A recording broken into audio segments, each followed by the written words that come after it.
Yes, indeed, I am indeed a stand-up virgin. So I'll just ease you in gently tonight. No, the truth is that statement is laced with irony, far from the Lothario. My sex life has recently been about as active as Bill Cosby's conscience. Thus, I am unlucky in love. I'm so unlucky, in fact, that when I opened up my pantry this evening to make a nice spot of dinner before the show, I discovered that even my virgin olive oil had been fucked.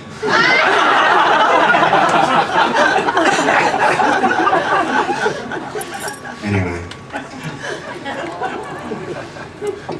Thank you. Before I was blackmailed into this stand-up business, I was assured by a certain compere with the initials P and J that the buzz of doing stand-up comedy was tantamount to crack cocaine.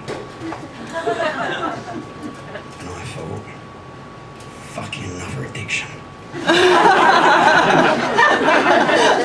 So what, just add it to my catalogue already, shall I? Drugs, check. Gambling, check. Felching, check. You might have to research that. You obviously don't. No, I just can't wait to see my counsellor next week, look on his face and his reaction, when I tell him of my latest addiction. Stand-up comedy? Get the fuck out of my clinic. Seriously. But no, I was, well, if shitting bricks was a Commonwealth Games event, I would have reconfigured the Gold Coast skyline, I can tell you that. So tonight, I was really struggling for an angle to relate to you lovely people. No, really I was. And I consulted a friend of mine. Called her up. She said, "Oh, Eds, you're such a special guy." Obviously, this particular friend was a pensioner from Matheson. Ex number 3, in fact. Anyway, she said, "Oh, you've got so many special talents. You're so unique. You've got something nobody else has got. Why don't you share that with them?" And I thought, what, hepatitis C? To be fair, I'd always thought it was a vitamin anyway, so when the doctor told me I was positive, I was like, fucking result. Well, they held out asparagus. But I don't know if you guys can see, but I'm quite an emotionally fragile individual, particularly at the moment. I've had technically a bastard of a 12 months, quite frankly. And yeah, I think it's what psychologists call a rough patch. Diagnosed bipolar. But that's quite trendy nowadays, isn't it, anyway?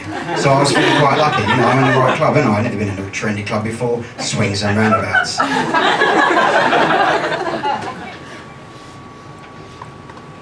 This is the bit where I need to refer to my notes. Yes, I thought so. So naturally I've been pondering my somewhat train wreck of a life.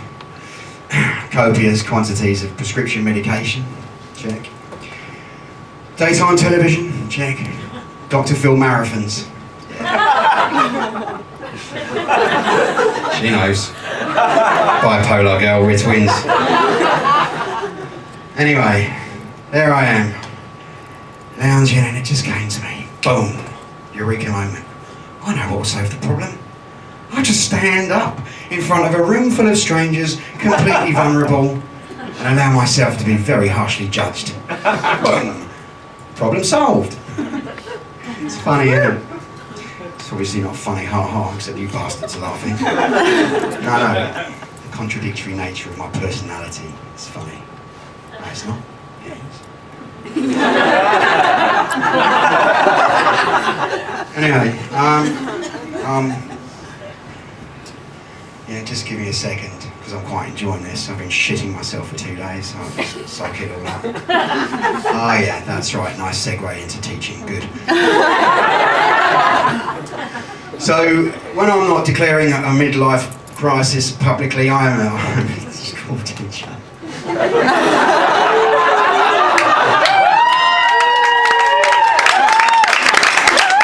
Really?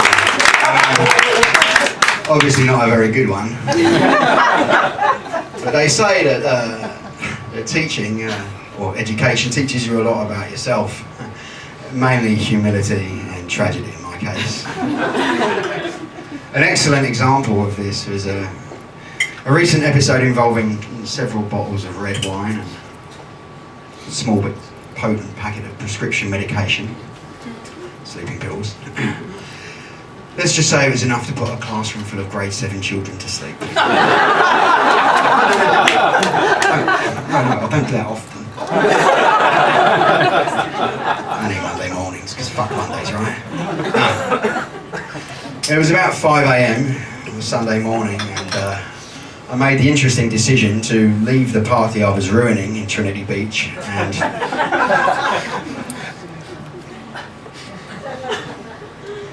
and attempt to cycle the 25 kilometres back into town via the Bruce Highway. Turned out to be quite a big mistake. Yeah. Now, after the consumption of the vino and the pharmaceutical accoutrements, yes, I'm an English teacher.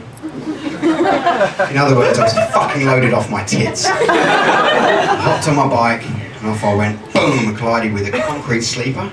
Off I went over the handlebars and landed squarely on my cranium. That's your head if you're from Townsville.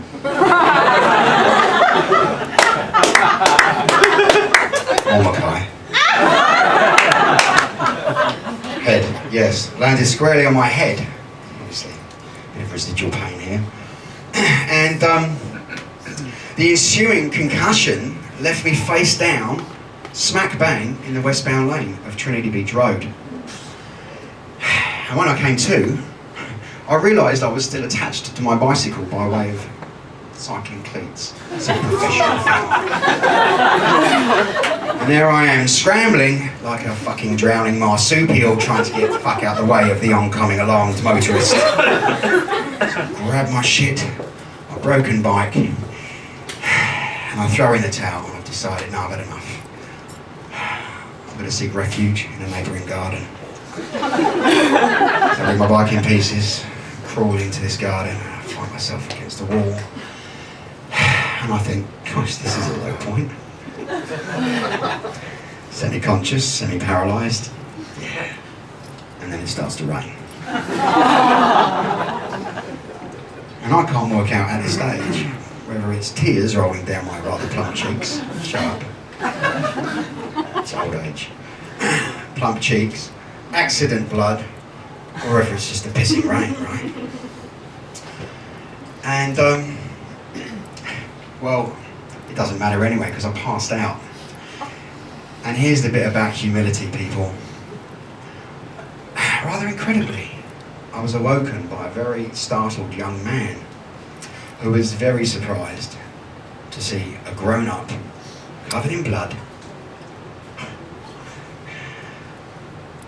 and more seriously, wearing lycra. And I thought to myself, myself up and down. Vision started to come back, and I thought to myself, this is a real low point, man. And then the youth approached me, and he looked me up and down, and he said, Mr. Ring, you've pissed your pants, you fucking loser. And I thought, nah, that's insult to injury. Don't you just love teaching? Thank you very much.